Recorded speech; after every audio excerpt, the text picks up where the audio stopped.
Hello everyone, it's me Clayton. I just finished watching episode 2 of season 2 of What If. So in this episode, we see what would have happened if Peter Quill was actually brought over to Ego by Yondu. Remember how in the first Guardians movie, the Ravagers captured young Peter Quill after his mother died, and Yondu grew a conscience and decided to raise Peter as his own? Well, in this universe, he actually hands Peter over to Ego right away, who's once again played by Kurt Russell. So, Star-Lord happens to head over to Earth when he's still a child, but also when he gains the power of a Celestial. And while the Avengers in this universe, they include Goliath, played by Lawrence Fishburne, T'Chaka, um, it's still Michael Douglas's Ant-Man, but also a younger version of Hope's in this episode. The Winter Soldier gets to be part of the Avengers, and of course, Thor, played once again by Sebastian Stan and Chris Hemsworth. While the Avengers initially try to capture our young Peter Quill, Hope happens to see that he isn't really responsible for the planet being in danger. It's really Ego, as just like in Guardians Volume 2, Ego has been planting seedlings all over the universe so every planet around him can become part of him.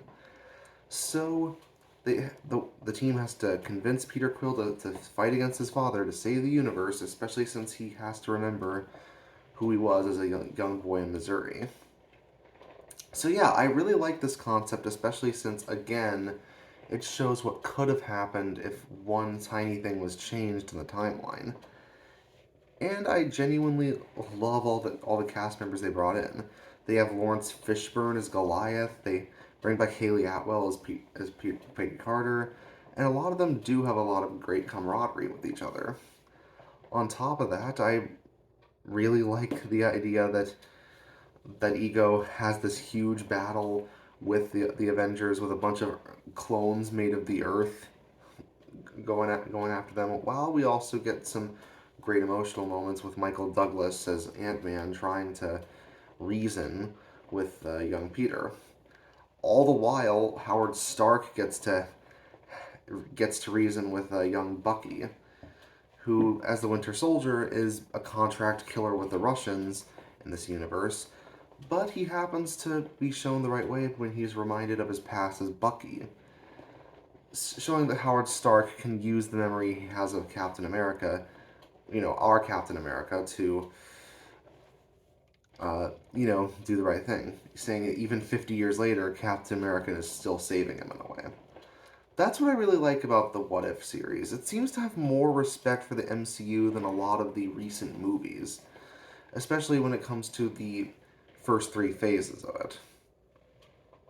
The good times of the MCU.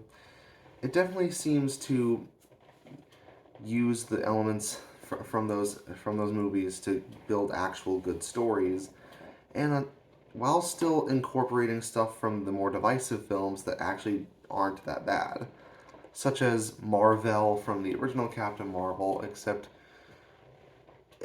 she's basically just an ambassador from the alien world who also brings Goose for a quick cameo. The stuff that people actually liked from that film. So yeah, things are going pretty smoothly so far. We get some cool fight scenes, we get some solid emotional beats, and we get to see a different version of the Avengers that I would love to see more of. So that's 2 down, 7 to go. Hopefully the rest are just as good. See you next time.